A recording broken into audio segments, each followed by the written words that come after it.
और कौन कहता है कि आसमां में सुराख नहीं हो सकता, एक पत्थर तो तबीयत से उछालो यारो।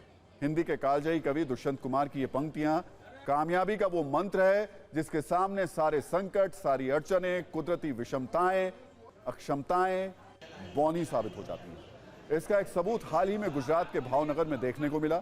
इसकी एक झलक आप टीवी स्क्रीन पर देख रहे हैं। कम हाइट वाले ऐसे लोगों को देखकर अक्सर बहुत लोगों को हंसी आती है, लेकिन गुजरात के भावनगर के रहने वाले एमबीबीएस डॉक्टर गणेश बरैया ने अपने हौसले की ऊंचाई से पहाड़ जैसे ऊंचे संकटों को भी बौना साबित कर दिया। इस कहानी में हर मोड़ पर संघर्ष है, चुनौतियों से लड़ने का जज्बा है, प्रतिकूल परिस्थितियों में भी डटे रहने की प्रेरणा है। इसका प्रमाण है कि डॉक्टर गणेश बरैया आज एमबीबीएस डॉक्टर हैं और अस्पताल में लोगों की जिंदगियों को बचा रहे हैं। यह संघर्ष 2018 से शुरू हुआ था। मेडिकल एंट्रेंस की परीक्षा पास करके 2018 में जब गणेश दाखिला लेने गए तो मेडिकल काउंसिल ऑफ इंडिया को विश्वास नहीं हुआ कि वो डॉक्टर बनने में सक्षम है, क्योंकि उनकी लंबाई मात्र 3 फीट है। एमसीआई ने उन्हें दाखिला देने से इनकार कर दिया और कहा कि वो अपनी हाइट के कारण इमरजेंसी केस को संभालने में सक्षम नहीं होंगे, लेकिन उन्होंने हार नहीं मानी। एमसीआई के फैसले के खिलाफ वो हाईकोर्ट गए, हालांकि वहां उन्हें निराशा हाथ लगी और वो केस हार गए। फिर सुप्रीम कोर्ट ने उन्हें मेडिकल कॉलेज में दाखिले की मंजूरी दी। केस जीतने के बाद 2019 में उन्होंने एमबीबीएस में एडमिशन लिया। 5 साल की पढ़ाई पूरी करने के बाद अब गणेश बरैया को डॉक्टर की उपाधि मिल गई है। 2018 में अगर गणेश हिम्मत हार गए होते तो वो आज डॉक्टर गणेश बरैया नहीं होते।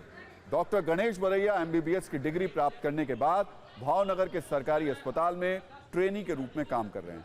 आगे वो अपने करियर को और ऊंचाइयों पर ले जाना चाहते हैं। वो दुनिया के सबसे कम हाइट वाले डॉक्टर हैं। एमबीबीएस में एडमिशन लेने के लिए नीट की एग्जाम क्लियर की और एमबीबीएस में एडमिशन लेने के लिए फॉर्म फिलअप किया। तो MCI committee, medical council of India, उसकी कमेटी द्वारा मुझे रिजेक्ट किया गया कि आपकी 3 फीट हाइट है, इसलिए आप इमरजेंसी केस हैंडल नहीं कर सकते। गुजरात हाईकोर्ट में 2 महीने के बाद हम केस हार गए।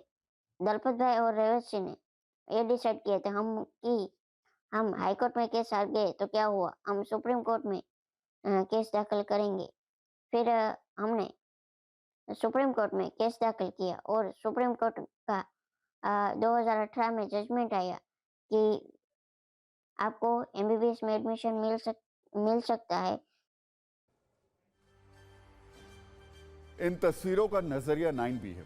ये देश के युवाओं के लिए प्रेरणादायक कहानी है। नकल के साम्राज्य की तस्वीरों के बीच समाज को ऐसी सुखद तस्वीरें संजोकर रखनी चाहिए और ईमानदार प्रयास हमेशा जीतता है।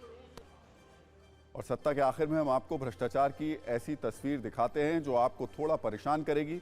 राजस्व खुफिया निदेशालय यानी डीआरआई ने आज देश के कई राज्यों में बड़ी छापेमारी की। ये छापेमारी पैन इंडिया रही, जो मुंबई, गुरुग्राम, मथुरा और अररिया जैसे जिलों में थी। इस छापेमारी में 40 किलो सोना जब्त किया गया है। इतना ही नहीं, 6 किलो चांदी और 5 करोड़ 43 लाख का कैश भी मिला है। और इस रेड में डीआरआई ने 12 लोगों को गिरफ्तार किया है। हालांकि ये छापेमारी किस सिलसिले में हुई, इसकी और डिटेल आना अभी बाकी है। तो देखिए, सत्ता में आज का टाइम खत्म हो गया, लेकिन अपने सभी न्यूज मित्रों से हमारी न्यूज रिक्वेस्ट है कि वो सत्ता की न्यूज रील्स को ज्यादा से ज्यादा शेयर करें और अपने सुझाव हमें व्हाट्सएप जरूर करें।